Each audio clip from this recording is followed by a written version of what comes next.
तो अभी आप मरीम नवाज को सुनने आए थे? मैं क्या देखना है, यहाँ देखने आया था कितनी आवाम है इसके पीछे। कितनी आवाम थी? एक नारे से कोई भी नहीं। क्या पीछे कुर्सियाँ खाली थी पड़ी हुई।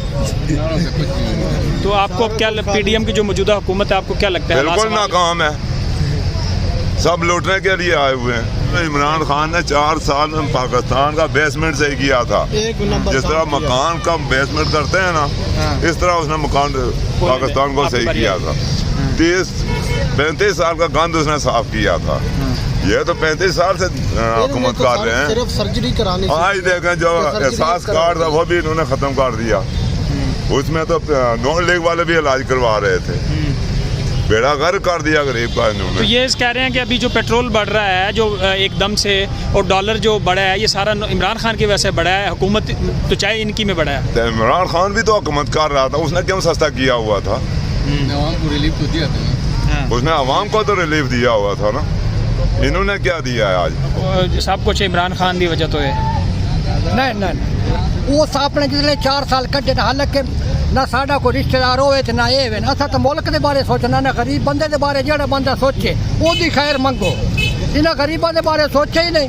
3 बजे महंगाई, गरीब बंदा तो बाजार की शायद को नहीं, भुखे पर मरते हैं। ढेर बंदे एक टाइम की रोटी खाते, एक टाइम की रोटी खाते ही कोई नहीं, भुखे पर मर।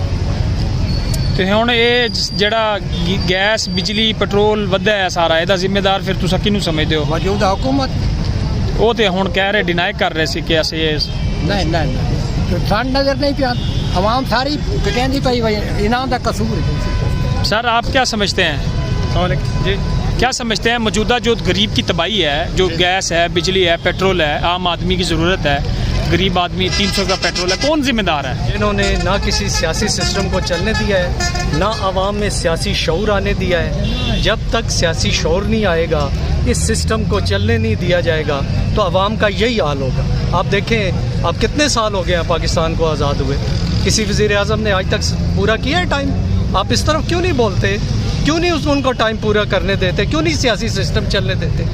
जब लंदन में सियासी सिस्टम ठीक है, अमेरिका में ठीक है, पाकिस्तान में क्या मौत पड़ती है? मुझे बताइएगा कि अभी सबको पता था कि कीमतें बढ़नी है, महंगाई होनी है, IMF का प्रोग्राम आना है। इस हुकूमत को क्या ज़रूरत थी इमरान खान का IMF प्रोग्राम करने की, इन हालात में हुकूमत लेने की? सारा महंगाई का जो आप कह रहे हैं कि ये नहीं पिछला वजह से है, तो ये आपने सर लेने की क्या ज़रूरत थी? ये इसलिए ये बेहतर हो गया है कि पाकिस्तान डिफ़ॉल्ट होने से बच गया। महंगाई ख्वाजा आसिफ ने कल क्या डिफ़ॉल्ट हो चुके हैं जी, हाँ डिफ़ॉल्ट हो चुके होते। डिफ़ॉल्ट क्या ख्वाजा आसिफ ने कल क्या डिफ़ॉल्ट हो चुके हैं? मिस्र 9 दफ़ा डिफ़ॉल्ट नहीं हुआ। श्रीलंका का क्या हाल हुआ है? आप ये नहीं शुक्र करते कि इस चीज़ से हम बच गए? ये तो देखें। क्या आप क्या समझते हैं बॉस? आपने भी तो मरीम नवाज का झंडा लगाया हुआ है, तो इस वक्त जो ये समझता हूँ कि सबसे पहली बात जो है ना, ये महंगाई वाली है। क्योंकि महंगाई बहुत ज़्यादा, जो गरीब बंदे, जो 25,000 तनख्वाह वाले बंदे, उनका गुजारा बहुत मुश्किल हो रहा है। तो महंगाई का कौन है जिम्मेदार? तो मेरे हिसाब से तो ये बड़े बड़े जॉब हैं, सब बस आप खुद खा गए तो पीछे जो है ना सबको छोड़ दिया। ठीक है, तो अभी इसने जो 3-4 साल जो इमरान खान ने हुकूमत चलाई है, ये बंदा बस, हम तो नहीं कहते, लेकिन ये थी कि बंदा नाड़ी था, उसको समझ आती नहीं थी। तो जिस तरह वो दूसरे चला रहे थे, इस तरह नहीं चला सका। तो अभी वो सारे तजर्बाकार इकट्ठे हो तो गए हैं, लेकिन हालात तो अभी भी समझ नहीं। अभी क्या, उसने तो जो कुछ छोड़ा ही नहीं था, सब कुछ खत्म। अब वो सब कुछ खत्म कर दिया, तो अब वो क्या कर सकते हैं? अब तो आस्ते आस्ते ठीक होगी इंशाल्लाह।